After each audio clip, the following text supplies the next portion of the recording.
오늘은 특별히 참 교회에 대해서 좀 생각을 하려고 합니다.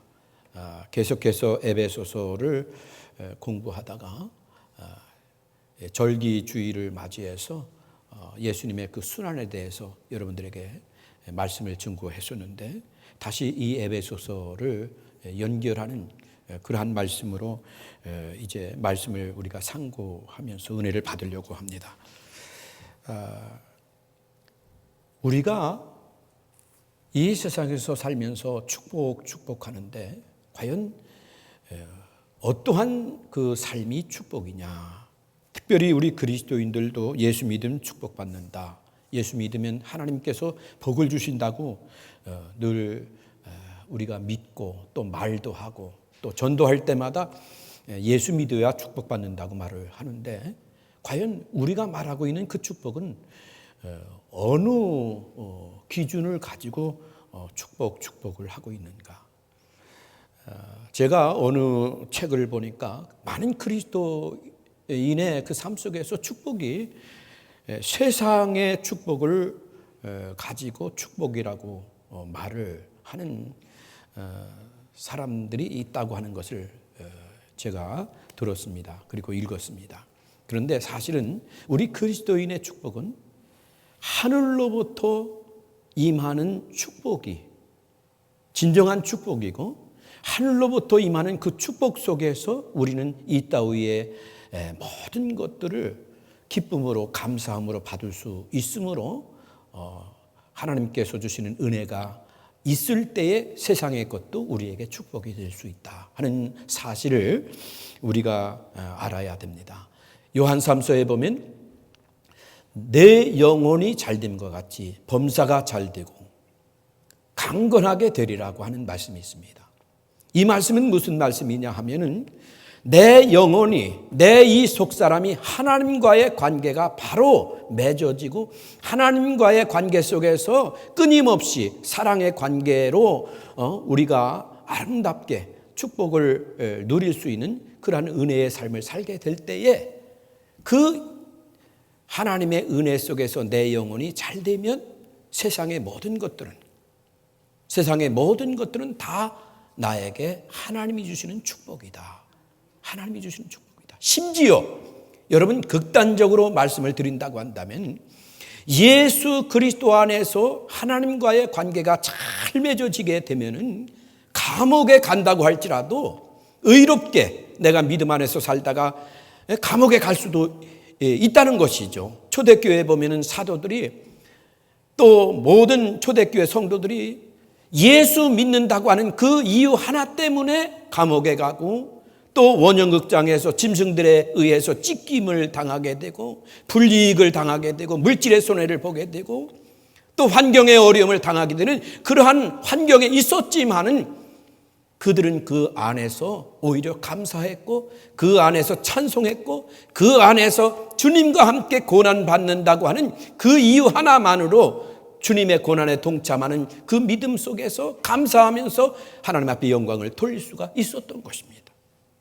사랑하는 성도 여러분, 나는 우리 사랑하는 성도들이 예수 안에서 이 따위에서 부자가 되고 강건하게 되고 또 여러분들의 삶이 형통하게 되기를 원하지만은, 정말로 하나님과 나와의 관계가 은혜 가운데 아름다운 사랑의 관계로 잘 맺어주셔서 우리들의 삶 그 모든 환경 속에서 자족하는 그 은혜 속에서 여러분들의 삶이 항상 하나님께서 영광을 돌릴 수 있는 그러한 믿음의 사람이 될 수 있기를 주님의 이름으로 축복합니다. 그래서 오늘 여기 성경에 보면은 사도 바울이 바로 그러한 말을 하고 있는 겁니다. 이러함으로 그리스도 예수의 일로 너희 이방을 위하여 갇힌 자 된 나 바울. 참, 이 사도 바울은 하나님께서 자기를 사도로 부르셔서 이방인들을 위해서 사명을 감당하라고 보내셨다고 지금 말하고 있습니다. 하나님이 자기를 사도로 부르셨기 때문에 자기를 사도로 부르신 그 하나님에 대해서 자기는 목숨을 버릴 각오를 지금 하고 있다고 지금 말하고 있는 것입니다. 참 이러한 말씀을 우리가 대하면서 우리가 하나님 앞에 어떻게 충성해야 할 것이냐 하는 이제 그 자세를 우리가 배울 수가 있습니다. 저도 처음에는 세상 일을 좀 했었습니다. 또 세상의 직장에서 기관에서 좀 일을 하고 많은 사람들과 함께 있었습니다만은 하나님께서 어느 순간에 제 마음에 너무나 그 세상 것에 대해서 회의를 느끼게 하시고 하나님 앞에 돌아올 수밖에 없는 그러한 그 길을 제게 허락해 주셨습니다. 이것은 제가 지금 생각할 때에도 하나님의 은혜라고 밖에는 제가 말로 표현할 수가 없었습니다.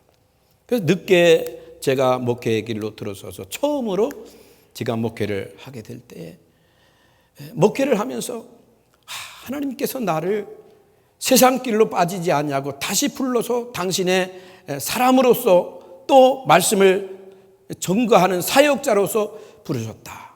이러한 그 은혜를, 이러한 그 생각을 하게 되었을 때 얼마나 감사했던지, 그리고 이제 때가 되어서 목사 안수를 받게 되었을 때 얼마나 하나님의 은혜에 대해서 감사했고, 그리고 그 많은 이제 축하객이나 또 많은 사람 앞에서 눈물을 흘리면서 나 같은 것을 버리지 아니하시고 끝까지 나를 찾아오셔서 다시 한번 하나님께서 주시는 은혜 가운데 거하게 하시고 사역자로서 사명자로서의 삶을 살게 하여 주신 하나님 앞에 너무나도 감사한다 하면서 제가 목회의 길을 이제 가면서 그 은혜 가운데 거하게 되었던 그 사실을 제가 많은 사람들에게 간증한 그런 기억이 납니다.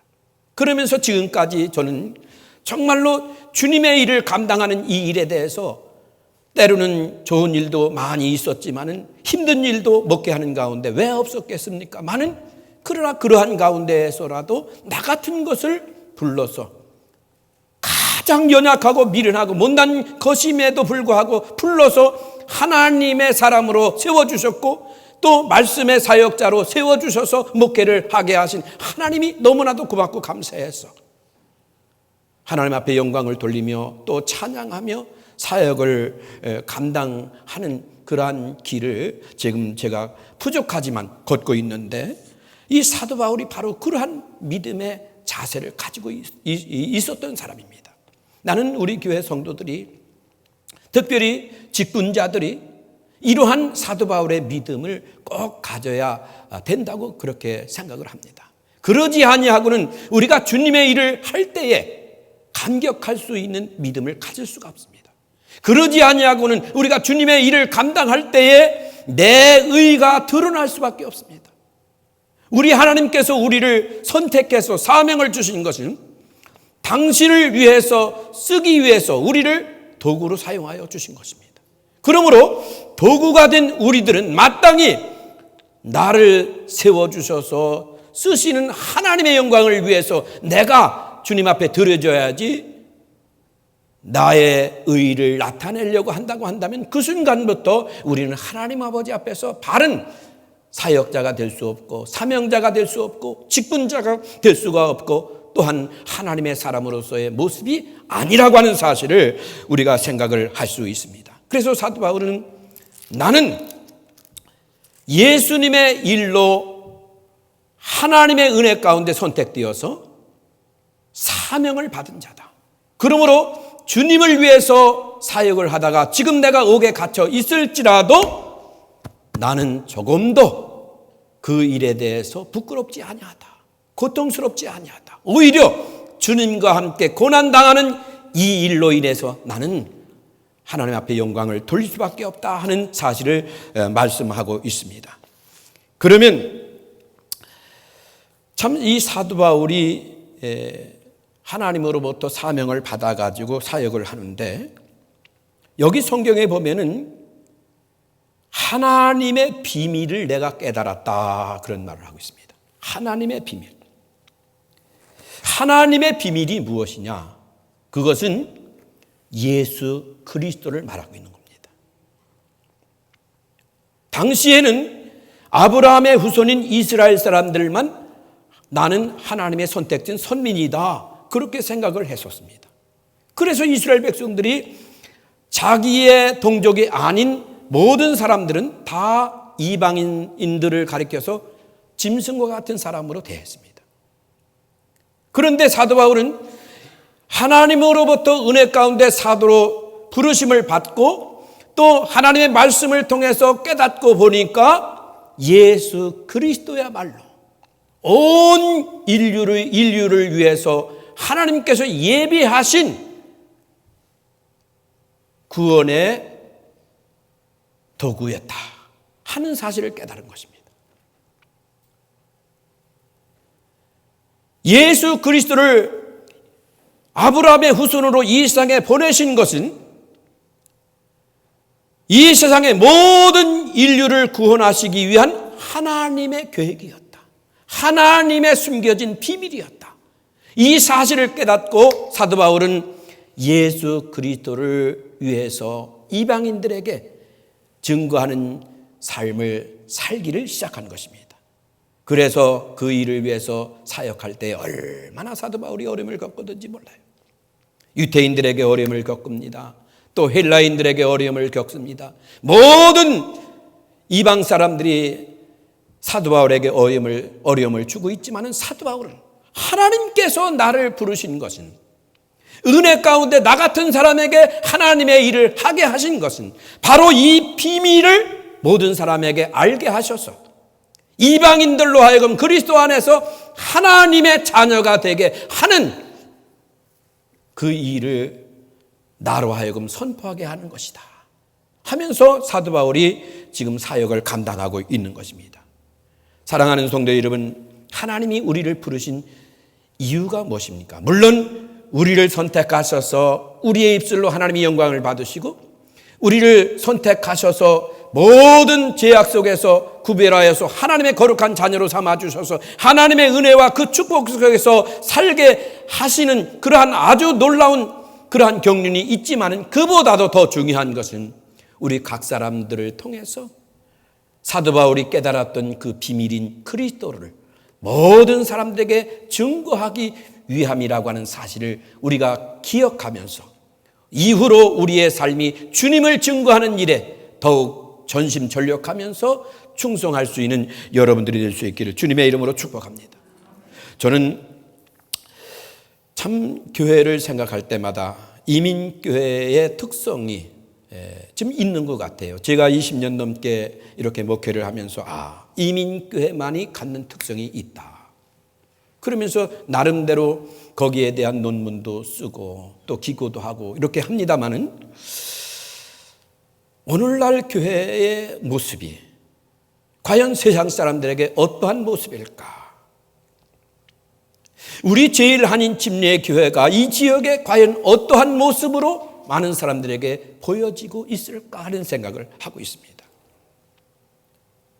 초대교회의 교회들은 비록 적은 소수의 사람들이었고 그들은 핍박을 받고 또 그들은 많은 어려움을 당하여서 뿔뿔이 흩어지는 아주 힘없는 육신적으로 볼 때는 아주 존재였지만은 그러나 그들이 가는 곳곳마다 하나님의 역사가 일어났습니다. 사도행전에 보면은 이 초대교회 성도들이 안디옥에 가서 하나님의 말씀을 전하고 또 하나님의 말씀을 가르치고 또 하나님의 말씀을 듣고 그 하나님의 말씀대로 살 때에 그 안디옥에 살고 있는 많은 사람들이 초대교회 성도들을 향해서 무슨 말을 했느냐 하면은 저 사람들은 그리스도인이라고 말하고 있었습니다. 저 사람들은 그리스도인이다.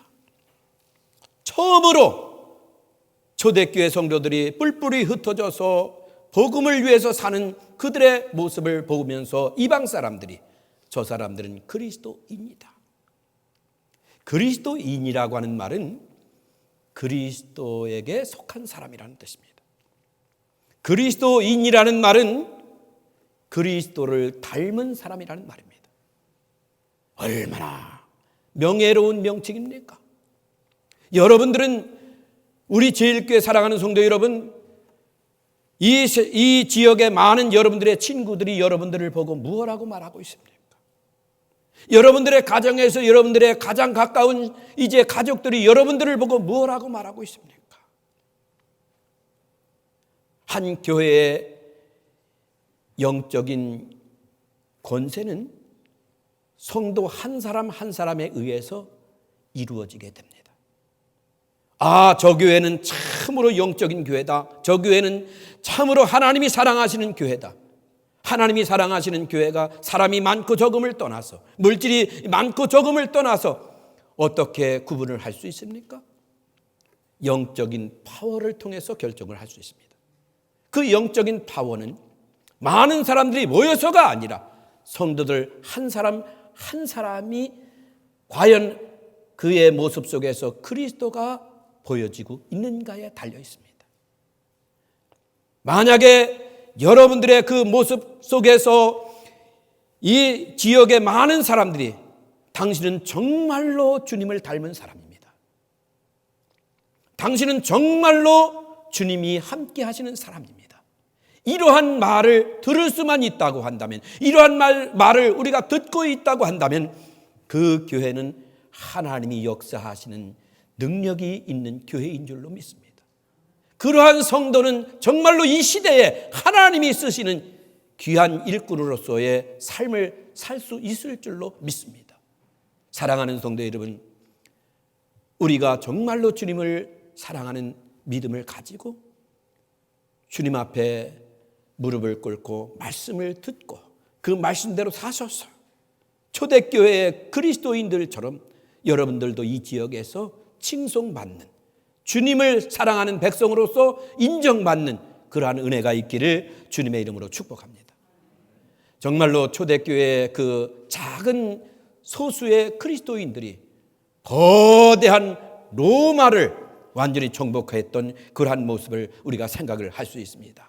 자, 그러면 오늘 여기 성경에 보면은 사도 바울은 자신의 직분에 대해서 이렇게 말을 하고 있습니다.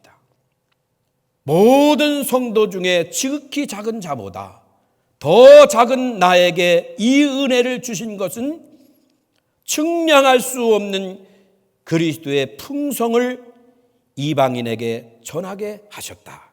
그러면서 영원부터 만물을 창조하신 하나님 속에 감추었던 비밀의 경륜이 어떠한 것을 드러나게 하셨다. 참으로 이 사도 바울의 그 사역의 자세가 얼마나 겸손한 모습입니까? 여러분, 하나님께서 여러분들에게 주신 그 직분을 귀하게 여길 수 있기를 주님의 이름으로 축복합니다. 여러분, 아무나 이 직분을 받을 수 있는 것이 아니에요. 이 세상에 그 수많은 사람들 중에 하나님께서 여러분들을 하나님의 자녀로 삼아주셔서 한 교회의 멤버로 세워주시고, 그리고 그 교회를 섬길 수 있도록 하나님께서 여러분들에게 때로는 목사로, 때로는 권사로, 때로는 집사로, 때로는 이제 교회의 교사로, 성가대로 여러분들을 세워주셨습니다. 여러분, 하나님이 여러분들에게 직분을 주신 것입니다. 그런데 여러분, 그 직분을 어떻게 여러분들은 생각을 하고 계십니까? 어떤 사람들은 나는 그 직분을 받을 만해서 받았어. 아마 우리 교회는 그런 사람이 없을 거예요. 그렇죠? 그렇게 말을 한다고 한다면 얼마나 교만한 사람입니까? 사도 바울은 지금 뭐라고 말하고 있습니까? 모든 성도 중에 지극히 작은 자보다 더 작은 나에게 이 은혜를 주셨다. 여러분, 이 신선상이가 여러분들이 보실 때 얼마나 부족한 사람입니까? 그런데 하나님께서 은혜로 나에게 목사의 직책을 주신 것입니다. 은혜로. 은혜라는 말을 여러분 다 아시죠? 하나님께서 주시는 무조건적인 사랑 속에서 우리에게 주신 축복입니다. 자격이 있어서가 아닙니다. 그저 하나님이 그냥 사랑하셔서 무조건적으로 주신 축복이 저에게 주신 은혜입니다. 여러분들도 마찬가지 아닙니까? 가장 작은 자에게 생각하면 생각할수록 여러분 스스로도 느낄 거예요. 얼마나 부족합니까? 얼마나 연약합니까? 내 감정 하나 제대로 컨트롤 못하고, 내 행동 하나 제대로 컨트롤 못하고, 사람 앞에서 또 많은 환경 앞에서 얼마나 우리가 부족한 사람들입니까? 그럼에도 불구하고 하나님께서 은혜로 여러분들을 선택하셔서 목사로, 또 집사로, 권사로, 교사로, 성가대로 봉사할 수 있도록 여러분들을 선택하셨습니다. 두렵고 떨리는 믿음을 가지고 이 사명을 감당할 때에 하나님께서 은혜를 주십니다. 여러분, 요나서를 보면은 요나가 하나님의 음성을 듣지 않습니까? 하나님께서 요나에게 야, 너 니느웨에 가서 40일이 지나면 이 성이 멸망할 것이라고 하는 그 이제 하나님의 진노의 그 외침을 증거해라. 이 요나가 그 니느웨 성에 가서 하나님의 말씀, 그 심판의 말씀을 선포하라고 할 때에 하나님의 말씀을 거부합니다. 여러분, 하나님이 요나에게 직접 야 요나야, 너 니느웨 성에 가서 40일 후면 이 성이 이제 하나님의 심판을 받는다고 선포하라고 하는데 이 요나가 거부하는 거예요. 싫습니다. 왜냐하면 그 니느웨 성은 이스라엘의 원수인 나라인 아수르의 그 수도이기 때문에. 그러니 이스라엘을 괴롭히는 그 아수르 나라 수도가 멸망하는 것은 참 이 요나로 생각하면 너무나도 기분이 좋은 그러한 이제 하나님의 심판의 소식인데, 하나님께서 원수 나라에 가서 하나님의 심판을 선포하라고 하니 이거 참 요나로서는 그렇게 이제 기쁘게 그 사명을 감당할 수 있는 그러한 이제 사명이 아니기 때문에 하나님 싫습니다. 그러면서 다시스로 가는 배를 타게 됩니다. 다시스는 지금으로 말하면 터키로 가는 그러한 배거든요. 그 손가락을 내고 탑니다. 처음에는 아주 순항을 하는 것 같아요. 그 배를 타고서 지금 다시스를 향해서 갑니다. 그런데 하나님께서 갑자기 그 바다에서 풍랑을 일으켜 주십니다. 요나는 그 배를 타고서 아예 이제 배 제일 밑에 선실에 들어가서 잠을 자고 있는 거예요. 하나님의 그 이제 사명을 가지고 이제 하나님의 명령대로 순종해야 할 요나가 하나님의 명령이 싫다고 다른 곳으로 지금 이 배를 타고 항해하면서 아주 그 배 밑에 들어가서 잠을 자는 겁니다. 그런데 하나님께서 당신의 계획이 요나를 통해서 이루어져야 되는데 사명자가 배 밑에서 자고 있으니까 하나님께서 가만두시겠어요? 갑자기 순항하던 배가 바다가 이제 바람이 일고 파도가 거세게 불게 됩니다. 많은 사람들이 순항하다가 갑자기 태풍이 일어나니까 어떻게 합니까? 살려고 평생 모아두었던 이제 물질을 다 바다에 던지는 거예요. 여러분, 목숨이 경각에 있는데 그 물질이 무슨 필요가 있어요? 나는 우리 이민 생활을 하면서 우리 사랑하는 성도들이 밤낮으로 열심히 뛰는 것을 보면서 참 성실하게 뛴다. 참 부자가 꼭 되어야 될 텐데. 그런 생각을 하면서도 참 너무 몸을 생각하지 않냐고 뛰는 모습을 보면서 저분이 살려고 일을 하는지 죽으려고 일을 하는지 판단을 못 하겠어요. 죽으려고 일을 하는지 살려고 일을 하는지. 여러분, 우리의 삶 속에서 건강보다 더 중요한 것이 어디 있어요? 나는 우리 사랑하는 성도들이 좀 덜 먹더라도 여러분들의 건강을 잘 유지하면서 그렇게 지혜롭게 이민 생활을 했으면 좋겠다 하는 그런 생각을 해봅니다만, 이 바다에서 풍랑이 일어날 때 생명을 건지기 위해서 물질을 다 던집니다. 그리고 자기가 가지고 있는 그 모든 기중품도 다 던집니다. 어떻게 하든지 배를 가볍게 해야 될 거 아닙니까? 그러면서 거기에 있는 모든 이 사람들이 자기의 신을 부르면서 이 바다에서 어떻게 하든지 생명을 건지기 위해서 기도도 하고 여러 가지 의식도 하고 합니다. 그런데 선장이 이렇게 배를 관찰하다가 배 밑에를 가보니까 어떤 사람이 그냥 배 제일 밑 선실에 가서 낮잠을 자고 있는 거예요. 코를 드르릉 거리면서. 그래 선장이 깨웁니다. 여보 지금 이제 이 배가 파손할 지경인데 당신은 지금 이 밑에서 자고 있습니까? 당신도 일어나서 이 배가 훼손되지 않도록 당신이 하나님께 한번 기도를 해보십시오. 이 요나가 직감을 하는 겁니다. 야, 이거 하나님이 나 때문에 지금 이 풍랑을 일으키고 있는 거구나. 그게 올라옵니다. 올라와서 사실은 이 일은 나 때문에 일어난 것입니다. 직구를 하지 않습니까? 여러분, 우리가 주의 일을 하다 보면은 여러 가지 많은 일들을 경험할 수 있습니다. 좋은 순항을 만날 때도 있고, 때로는 내 마음에서 풍랑이 일어날 때도 있고, 환경에서 풍랑이 일어날 때도 있고, 가정에서 풍랑이 일어날 때도 있고, 때로는 하나님의 교회의 공동체 안에서도 풍랑이 일어날 때가 있습니다. 그때에 우리들이 가져야 할 직분자의 자세는 어떠해야 하겠는가? 이 요나는 그 풍랑을 보면서 직감적으로, 여러분, 이 풍랑은 나 때문에 일어난 겁니다. 이 풍랑은 내가 하나님께서 주신 그 사명을 거절하고 다른 길로 갔기 때문에 일어난 것입니다. 내가 이 풍랑을 만나게 한 주범입니다.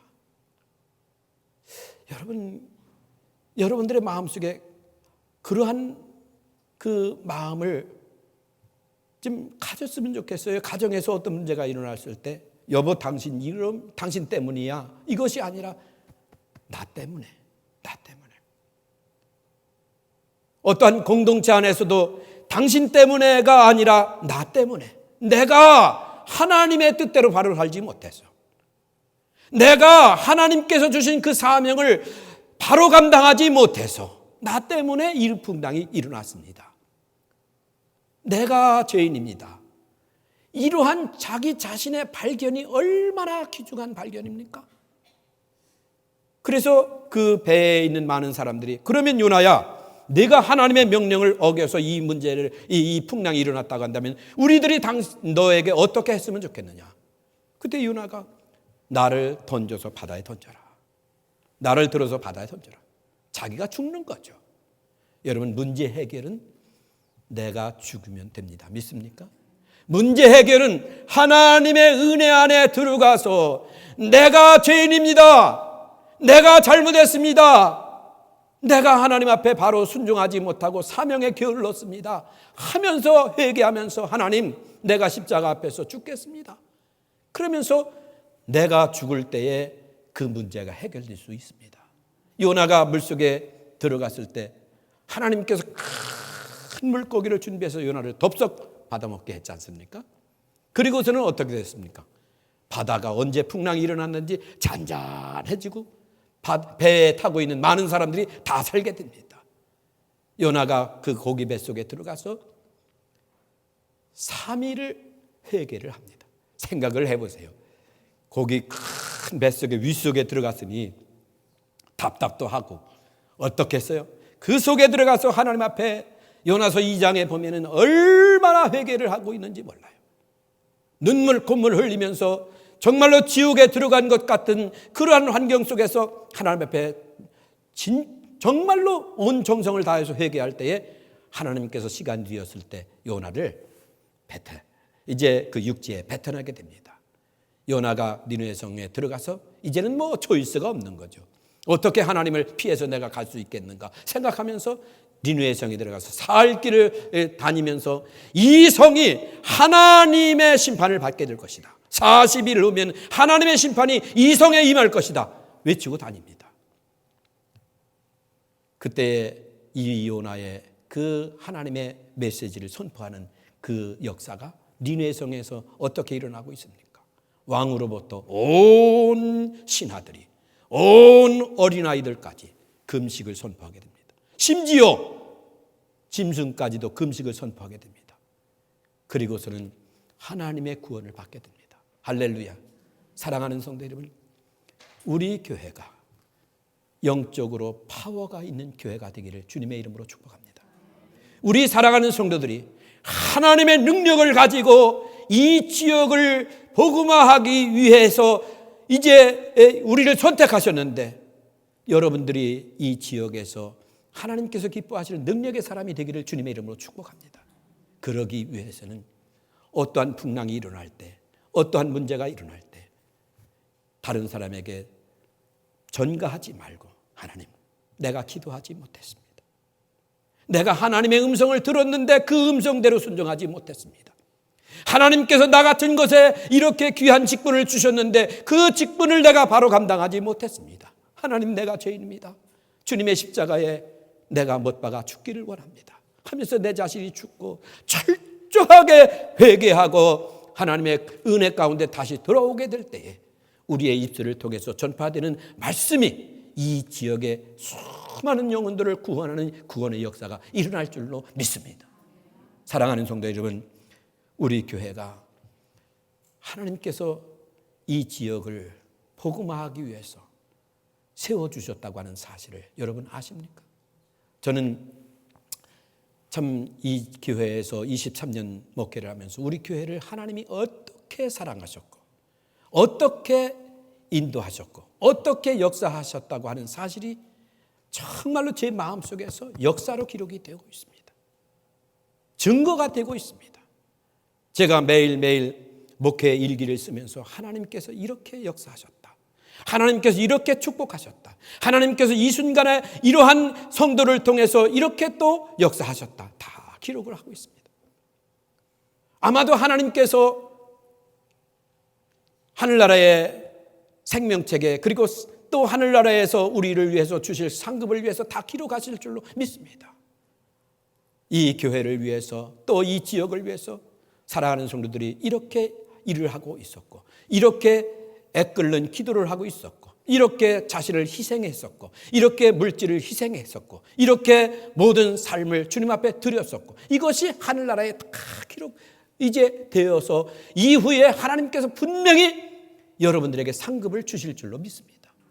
이 세상에서도 하나님께서 여러분들에게 상급을 주실 줄로 믿습니다. 사랑하는 성도 여러분, 정말로 주님 앞에 바로 섭시다. 우리가 바로 서야 이 지역이 이 교회를 통해서 죽어가는 문영혼들이 구원을 받을 수 있습니다. 내가 바로 서지 아니하면 그들이 우리를 통해서 구원을 받을 수 없습니다.